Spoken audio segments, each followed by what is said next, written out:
Halo kakak, berhubung ini adalah kisah novel jadi kemungkinan video dan narasi tidak sama, dukung like, komen dan subscribe kakak, semoga bisa terhibur, selamat mendengarkan. Saat semburan cahaya berangsur-angsur menghilang, sosok Xiaoyan muncul kembali di lantai pertama paviliun Chengguang.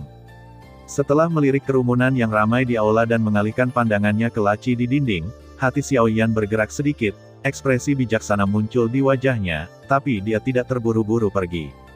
Dengan hampir 3.000 ramuan obat tingkat ke-7 milik Xiao Xiu, ditambah sebagian kecil yang didapatnya dari pertemuan pertukaran, Xiaoyan masih kekurangan sekitar 2.000 ramuan saat ini.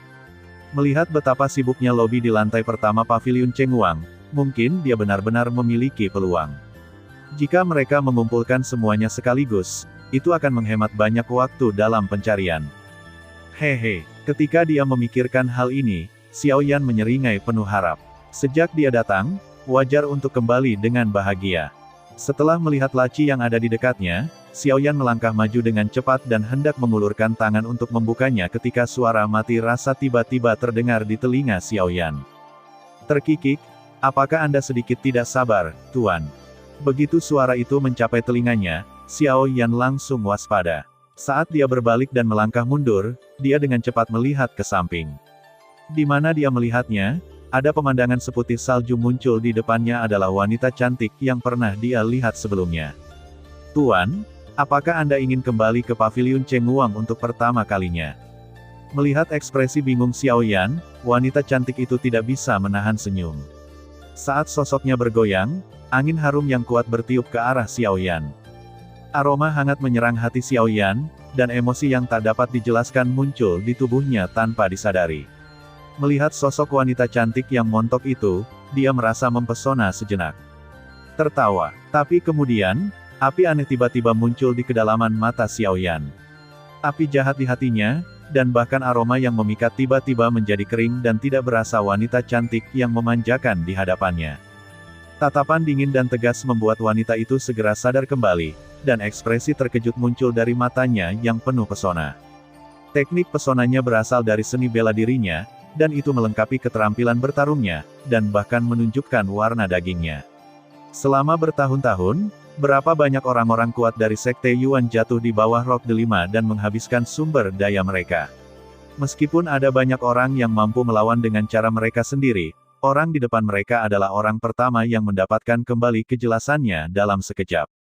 Dia tidak berani meremehkan orang yang begitu rapi, jadi dia segera menghentikan usahanya, membungkuk sedikit ke arah Xiaoyan, menyatakan permintaan maafnya, dan kemudian berkata dengan hormat. Laci-laci di aula ini tidak dibuka sesuka hati. Jika suami memiliki sesuatu yang dia butuhkan, dia tinggal menyerahkan bahan-bahan yang nilainya setara kepada saya. Saat itu, laci yang memenuhi permintaan suami akan terbuka secara otomatis. Jika suami tidak mau, Anda juga bisa memasukkan kembali barang-barang itu ke dalam laci kapan saja, dan barang-barang Anda akan dikembalikan seluruhnya. Oh, itu dia. Xiaoyan melirik wanita cantik itu 2 kali lagi, dan tidak bisa menahan diri untuk tidak berpikir, wanita ini hanya tingkat budidaya dari sekte asal bintang 4, tapi dia penuh dengan angin harum dan keterampilan menawan, yang membuat seseorang dari levelnya bahkan lebih kuat. Mereka semua sedikit terguncang. Jika bukan karena pelindung api yang aneh, mereka mungkin telah jatuh ke dalam perangkapnya.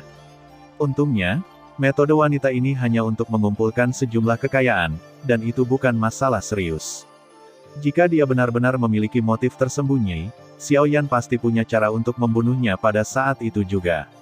Melihat tatapan ragu Xiaoyan, wanita cantik di depannya merasa sedikit gugup. Xiao Ming pernah bepergian bersamanya sebelumnya, jadi dia tidak akan sebodoh itu sehingga dia tidak bisa mengidentifikasinya.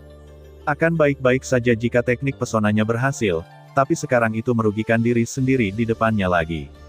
Pikirannya berputar dan berputar. Bahkan setelah mengeluarkan cincin nai biru dari lengan bajunya, dia membawanya ke Xiaoyan dan meminta maaf. Aku telah banyak menyinggung perasaanmu barusan. Aku memberikan cincin lilin hijau ini kepadamu sebagai hadiah untuk menyatakan permintaan maafku. Setelah mendengar apa yang dikatakan wanita itu, Xiaoyan kembali sadar dan melihat cincin di depannya tanpa terlalu sopan. Setelah mengambilnya, dia dengan ringan menyentuh cincin itu di antara jari-jarinya itu kembali ke wanita di depannya dan berkata dengan tenang. Tolong bantu saya mengganti bahan-bahan di sini, termasuk naring ini, dengan bahan obat tingkat ke-7. Mendengar ini, wanita cantik itu tertegun sejenak, dan matanya beralih ke cincin di telapak tangannya dengan sedikit keengganan. Setelah sedikit penjelajahan, ekspresi keterkejutan yang kuat muncul di wajah menawannya dari orang yang berpikiran dangkal. Setelah menenangkan diri sejenak, dia dengan hormat bertanya pada Xiao Yan. "Pak, bolehkah saya menanyakan bahan obat apa yang Anda butuhkan?" Dilihat dari banyaknya bahan yang disimpan di Naji, bahan obat yang diminta pria di depannya pasti tidak biasa. Tidak ada bahan obat khusus, hanya sedikit, semuanya merupakan bahan obat tingkat 7 atau lebih, dan Anda dapat menukarkannya sebanyak yang Anda bisa. Xiao Yan tidak ragu-ragu, menggelengkan kepalanya dan berkata dengan tenang. Begitu kata-kata ini keluar, wanita cantik itu terkejut lagi. Namun, melihat mata Xiao Yan yang sedikit dingin, dia tidak berani mengganggunya lagi ke ruangan yang tenang. Dia mengeluarkan token giok hangat dari pakaian pribadinya, dengan hormat menyerahkannya ke tangan Xiao Yan, dan berkata dengan hormat. "Tuan, mohon tunggu sebentar.